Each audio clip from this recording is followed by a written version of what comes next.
US Secretary of State Antony Blinken will return to Israel today in hope of reaching a sustained and immediate ceasefire in Gaza. Blinken began a tour of the Middle East, holding talks with Arab leaders in Saudi Arabia yesterday. Well, joining us now with all the latest on this is foreign editor for Jewish News, Yotam Confino. Good morning to you, Yotam. Antony Blinken, I think it's his sixth visit to the region, gave a news conference yesterday, and there's certainly a shift in the language from the United States, isn't there? What do you think his mission is with this latest visit?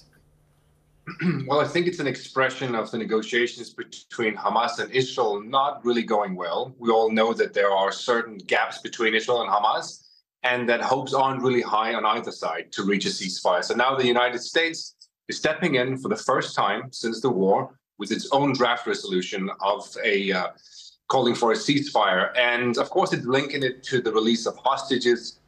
And it's, of course, us also supporting the diplomatic efforts to reach a ceasefire. But it is a sign that the United States is also growing tired of this situation, and that it's now trying single-handedly to enforce a ceasefire. But we have to remember that even if the United States Security Council votes and agrees on this resolution, it doesn't mean that Hamas and Israel will abide by it. Certainly not Hamas. So this is symbolic, I would say, but it does express a shift in attitudes from the United States towards especially Israel. And of course, the United States is absolutely paramount in this in terms of the relationship with Israel. I think you're absolutely right. It shows a shift in policy from the United States, saying that actually what they want is a sustained ceasefire and immediate ceasefire. Also, when you look at the deal that we think is being proposed, they're going to propose that the Palestinian Authority would be put back into control. This is something that Benjamin Netanyahu has consistently said he does not want to see happen. Not only Netanyahu, no, very few Israelis would like to see the Palestinian Authority take control of Gaza, and certainly the Palestinians do not want them. So we know that the United States has its own blueprint, its own plan as to how to resolve the war. It wants, of course, an immediate ceasefire, but also wants the Palestinian Authority to take control of Gaza. Now, it can wish and want that, but at the end of the day, that's not what's going to happen. At the end of the day, it will be up to Israel and Hamas to find out who's going to win or lose this war.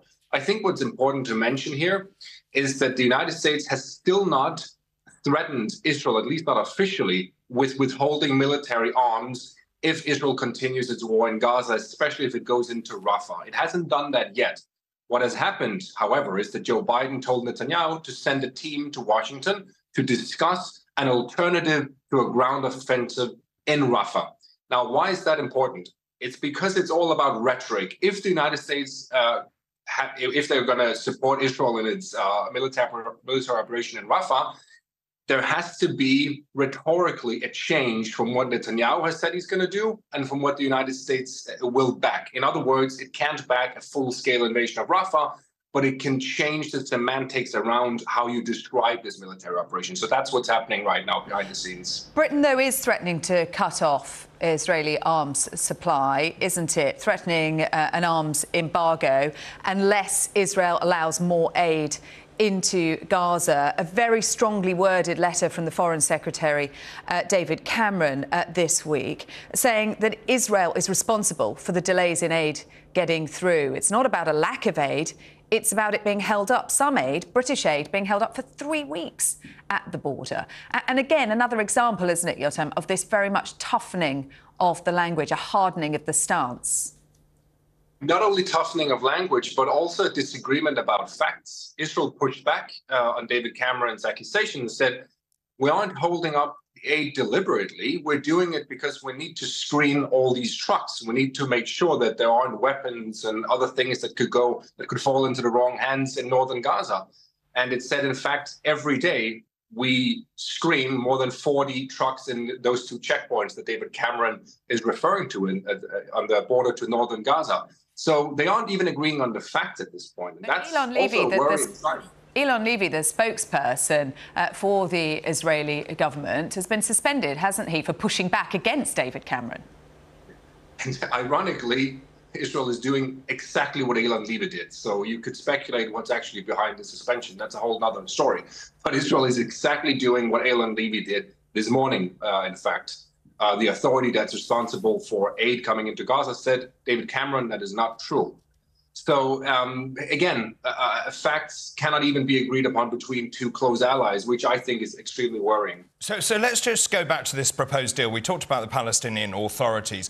Also, we believe the United States is going to push for all parties to believe in a two-state solution. Again, something Netanyahu has consistently said will not happen under his watch. But also Saudi Arabia would normalise relationships with Israel. That would unlock American arms. And this was what prompted the conflict at the beginning, was the deal that was about to be done between Saudi and Israel, which, of course, Iran was opposed to. And Iran sponsors many of those terrorist groups. So how does this actually come into play? How will they achieve any kind of breakthrough when Netanyahu has been so entrenched in his opinion? Oh, we know that the United States is hoping for elections. Chuck Schumer made that very clear. The United States does not want to see Netanyahu continue being in power. That's one thing. So they're hoping that sometime this year there will be called new elections, and Netanyahu will certainly lose if elections are held. So that's one thing. But also, even if, let's say that there's a new government in place in Israel that agrees to a two-state solution, that doesn't mean that the Palestinians want a two-state solution. We often forget to ask what they actually want. And the most recent poll that came from the Palestinians show that, once again, a majority of Palestinians oppose a two-state solution. So we're talking about the international system, and I've been saying this for a couple of months, we're talking about an international system trying to push or force something on two parties that they don't want. It's interesting that they aren't listening to what exactly the Israelis or the Palestinians want. It's not just Netanyahu's fault. You could blame him for many, many things. He opposes a two-state solution. So does most of Israelis, and so does most of Palestinians. Yotam, really good to talk to you. Thank you very much indeed. That's Yotam Confino from Jewish News UK.